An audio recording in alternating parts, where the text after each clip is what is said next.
Duffy as he shows you how he creates all those cartoons that you will snicker at and do snicker at on a daily basis. Yes, I try to make people snicker. And the crosshairs, obviously, in the crosshairs are all the people who have just traversed across this great state of ours, and a bunch of them who are going to be up on stage tonight.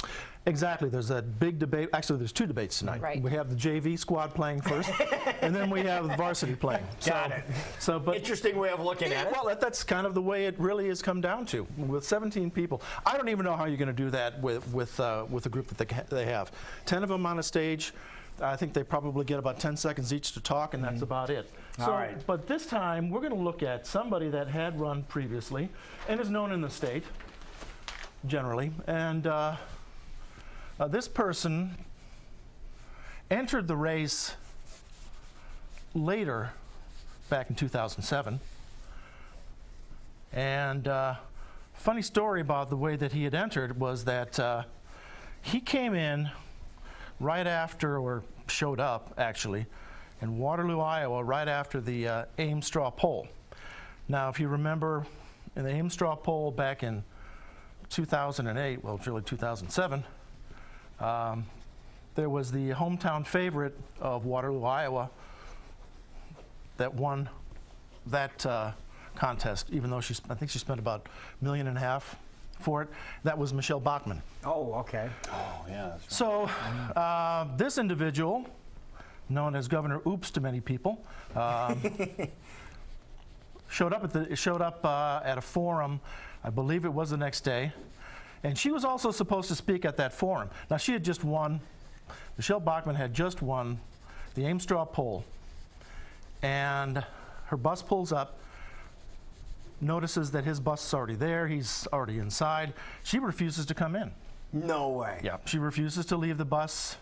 Finally was convinced to come in by her campaign manager at the time, I believe that was Ed Rollins, and spoke, didn't shake anybody's hands, and disappeared. And so that was the high point and low point probably of her race. But on to Rick here. He came in, I mean, governor of Texas. He was called Governor Goodhair by a columnist down there, Molly Ivins. And he really kind of looks like Ronald Reagan. So a lot of the same features. A lot of the same features. So it's not a great departure. Or Homer Simpson, yeah. Yeah. When you first started drawing, it looked like a great horned owl. Well, yeah, it's, you know, many things you can do with many. You can do a lot of things with these people.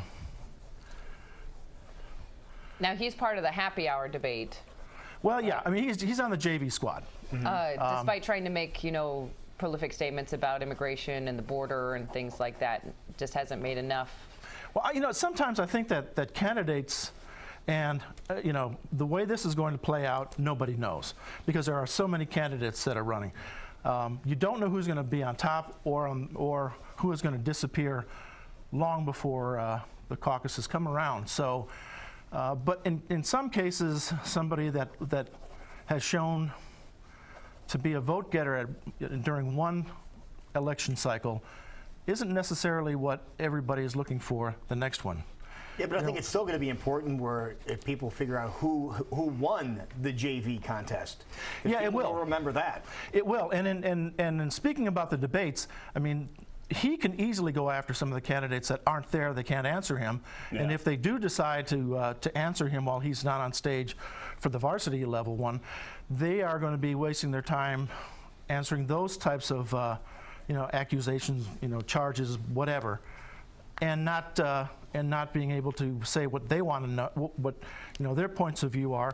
In addition to that, they'll also be having to fight off whoever else is up on stage with them. I would almost think that would be a victory for one of the people that are on first if they get mentioned in the second debate. I think that you chalk one up for you. I think so, because they don't have a chance to you know, counterpoint whatever you're saying at that point. So it's going to be afterwards. Well, and he's one of the few that's actually taken it in stride and saying, I'm looking forward to being in this debate, where other ones are just attacking Fox and saying you did it illegally or didn't do the right polls. Or well, they actually did the right polls. Even Ann Seltzer from that does the Iowa poll said that their numbers were pretty good.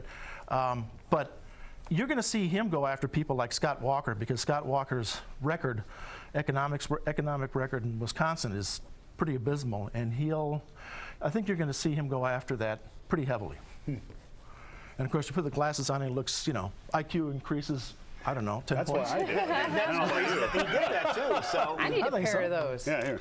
Oh, Yeah, thank you. you can use mine too. Okay, good. Look at that. Oh.